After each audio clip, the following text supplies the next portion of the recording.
Hello everyone, welcome back to Thrive with Manoj. இன்னைக்கு நம்ம என்ன டாபிக் பத்தி பார்க்க போறோம்னா இன்வெஸ்ட்மெண்ட் பண்ண ஸ்டார்ட் பண்றதுக்கு முன்னாடி இன்வெஸ்ட்மெண்ட்டோட சில தவறான புரிதலோட இன்வெஸ்ட் பண்ணாம இருப்பாங்க இல்லையா? ஸோ அது என்னென்னு நம்ம பார்க்கலாம்.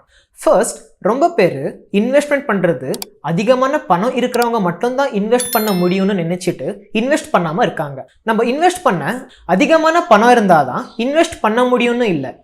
இப்போ இன்வெஸ்ட் பண்ண அதிகமான ஆன்லைன் ப்ரோக்கரேஜ் பிளாட்ஃபார்ம்ஸ் இருக்கு இல்லையா, அது வச்சு நம்ம ஜஸ்ட் 50-60 ருபீஸ் வச்சே நம்ம கோல்டு பீஸ், ஐடி பீஸ்னு நம்ம பை பண்ணலாம்.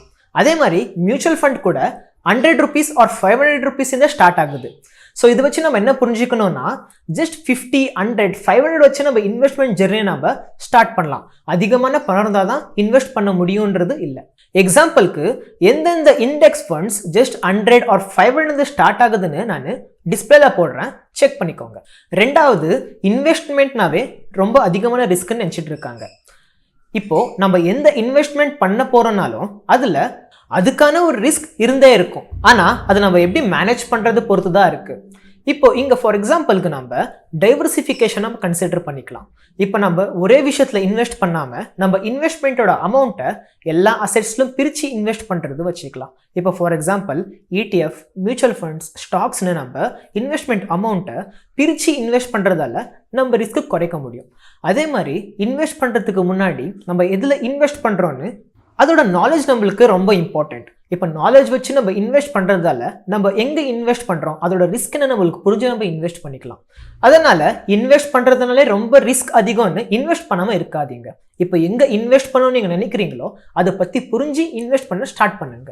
மூணாவது, நம்ம இன்வெஸ்ட் பண்ணுறதுக்கு ஒரு ஃபினான்ஷியல் எக்ஸ்பர்ட்டாக நம்ம இருந்தால் தான் இன்வெஸ்ட் பண்ண முடியும்னு நினச்சிட்டு இன்வெஸ்ட் பண்ணாமல் இருப்பாங்க. நம்ம இன்வெஸ்ட் பண்ணுறதுக்கு ஒரு பெரிய ஃபினான்ஷியல் எக்ஸ்பர்ட்டாக இருக்கணும்னு அவசியம் இல்லை.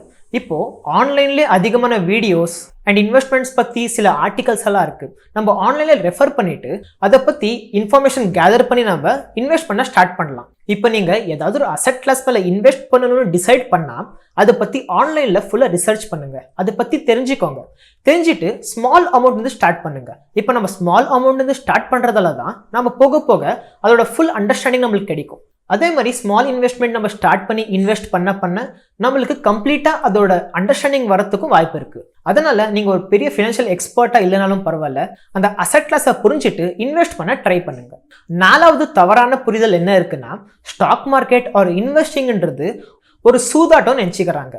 இப்போ சூதாட்டம்ன்றது ஒரு லக் பேஸ்டாக இருக்கும். நம்மளுக்கு லக் இருந்துச்சுன்னா ஒரு லாட்ரி சிஸ்டம் மாதிரியாவது ஒர்க் ஆகும். ஆனால் ஸ்டாக் மார்க்கெட்ன்றது ஒரு கேம்பிளிங் கிடையாது. இங்கே நம்ம ஸ்டாக் மார்க்கெட்டில் இன்வெஸ்ட் பண்ணுறதுக்கு முன்னாடி நாம் ரிசர்ச் பண்ணோம், அனாலிசிஸ் பண்ணோம், பின்ன ஸ்ட்ராட்டஜியோட நம்ம இன்வெஸ்ட் பண்ண ஸ்டார்ட் பண்ணுவோம். நம்ம ஒரு கம்பெனியில் இன்வெஸ்ட் பண்ணுறோன்னா அந்த கம்பெனி ஏதாவது ஒரு ப்ராடக்ட் ப்ரொடியூஸ் பண்ணோம், இல்லை ஒரு சர்வீஸ் அவங்க ப்ரொவைட் பண்ணுவாங்க. ஸோ இதுதான் அதோட அண்டர்லைங் அசெட்டாக இருக்கும். ஸோ நம்ம என்ன பண்ணுறோன்னா அந்த கம்பெனியோட ஃபியூச்சரில் நம்ம இன்வெஸ்ட் பண்ணுறோம். இதெல்லாம் ப்ரொடியூஸ் பண்ணுறாங்க, இந்த சர்வீஸ் அவங்க ப்ரொவைட் பண்ணுறாங்கன்னு நம்ம இன்வெஸ்ட் பண்ணுறோம். ஸோ இதை நம்ம சூதாட்டத்தோட நம்ம கம்பேர் பண்ண முடியாது. ஷோராக இதில் வந்துட்டு சில ரிஸ்க் இருக்கும், நம்ம அதை அண்டர்ஸ்டாண்ட் பண்ணிட்டு தான் இன்வெஸ்ட் பண்ண ஸ்டார்ட் பண்ணணும். அஞ்சாவது தவறான புரிதல் என்ன இருக்குன்னா, இப்போ நம்ம இன்வெஸ்ட் பண்ண ஸ்டார்ட் பண்ணால் நம்ம அதுக்காகவே டைம் ஒதுக்கி வச்சிடணும், அதிகமான டைம் வேணும்னு எல்லாரும் நினைக்கிறாங்க. இப்போ நீங்கள் டே ட்ரேடிங் பண்ணுறீங்கன்னா அதிகமான டைம் தேவைப்பட்டே படும். ஆனால் நீங்கள் ஒரு லாங் டேர்ம் இன்வெஸ்ட் பண்ணுறீங்கன்னா அதிகமான டைம் தேவைப்படாது. இப்போ நீங்கள் ஸ்டாக் மார்க்கெட்டில் டைரெக்டாக இன்வெஸ்ட் பண்ணுறீங்கன்னா அதோட குவார்டர்லி ரிசல்ட்ஸ் நீங்கள் பார்க்கணுமா இருக்கும், இல்லை ஆஃப் இயர்லி பார்க்கணுமா இருக்கும், ஆனுவலாக அந்த கம்பெனி எப்படி பெர்ஃபார்ம் பண்ணியிருக்குன்னு நம்ம பார்க்கணுமா இருக்கும். இதுக்கு ரொம்ப டைம் ரிக்வயர்மெண்ட் இருக்காது. இப்போ உங்களுக்கு இந்த அளவும் டைம் இல்லைன்னா நீங்கள் பேசிவ் ஸ்ட்ராட்டஜியை நீங்கள் அப்ரோச் பண்ணலாம். இது பேர் இண்டெக்ஸில் இன்வெஸ்ட் பண்ணுறதுன்னு சொல்லுவோம். ஸோ நம்ம இண்டெக்ஸ் ஃபண்டில் இன்வெஸ்ட் பண்ணுறதால நம்மளுக்கு அதிகமான டைமும் தேவைப்படாது நம்ம இன்வெஸ்ட்மெண்ட்டை நம்ம மேனேஜ் பண்ணுறதுக்கு.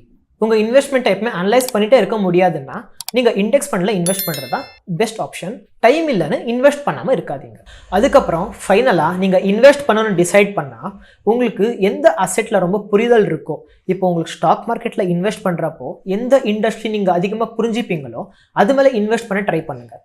அதே மாதிரி ஒரு மியூச்சுவல் ஃபண்டை தேர்ந்தெடுக்கிறீங்கன்னா அதோட ரிஸ்க் என்ன, அதோட ரிட்டர்ன்ஸ் ப்ராபபிலிட்டி எவ்வளோன்னு புரிஞ்சுட்டு நீங்கள் இன்வெஸ்ட் பண்ணுங்க. துளி கூட நாலேஜ் இல்லாமல் இன்வெஸ்ட் பண்ண ட்ரை பண்ணாதீங்க. நம்ம கொஞ்சம் கூட நாலேஜ் இல்லாமல் இன்வெஸ்ட் பண்ண ஸ்டார்ட் பண்ணால் நம்ம எப்போ எக்ஸிட் ஆகுறது நம்மளுக்கு தெரியாது. அதுக்கப்புறம் எது மேலே இன்வெஸ்ட் பண்ணணும்னு நம்மளுக்கு புரிதல் இருக்காது. கொஞ்சம் ஆன்லைனில் ரிசர்ச் பண்ணி அண்டர்ஸ்டாண்ட் பண்ணி இன்வெஸ்ட் பண்ண ட்ரை பண்ணுங்க. இந்த வீடியோ உங்களுக்கு யூஸ்ஃபுல்லாக இருக்கும்னு நான் நம்புறேன். இதே மாதிரி வீடியோ உங்களுக்கு நோட்டிஃபிகேஷனாக வரணும்னா மறக்காம சப்ஸ்கிரைப் பண்ணுங்க. அதே மாதிரி உங்க ஃப்ரெண்ட்ஸ்க்கு யாராவது இன்வெஸ்டிங்ல இன்ட்ரெஸ்ட் இருந்துச்சுன்னா அவங்களுக்கு ஷேர் பண்ணுங்க. இந்த வீடியோ உங்களுக்கு யூஸ்ஃபுல்லாக இருந்துச்சுன்னா மறக்காம லைக் பண்ணுங்க. அதே மாதிரி அடுத்து நான் எந்த டாபிக் பத்தி பேசணும்னு மறக்காம கமெண்ட் செக்ஷன்ல கமெண்ட் பண்ணுங்க.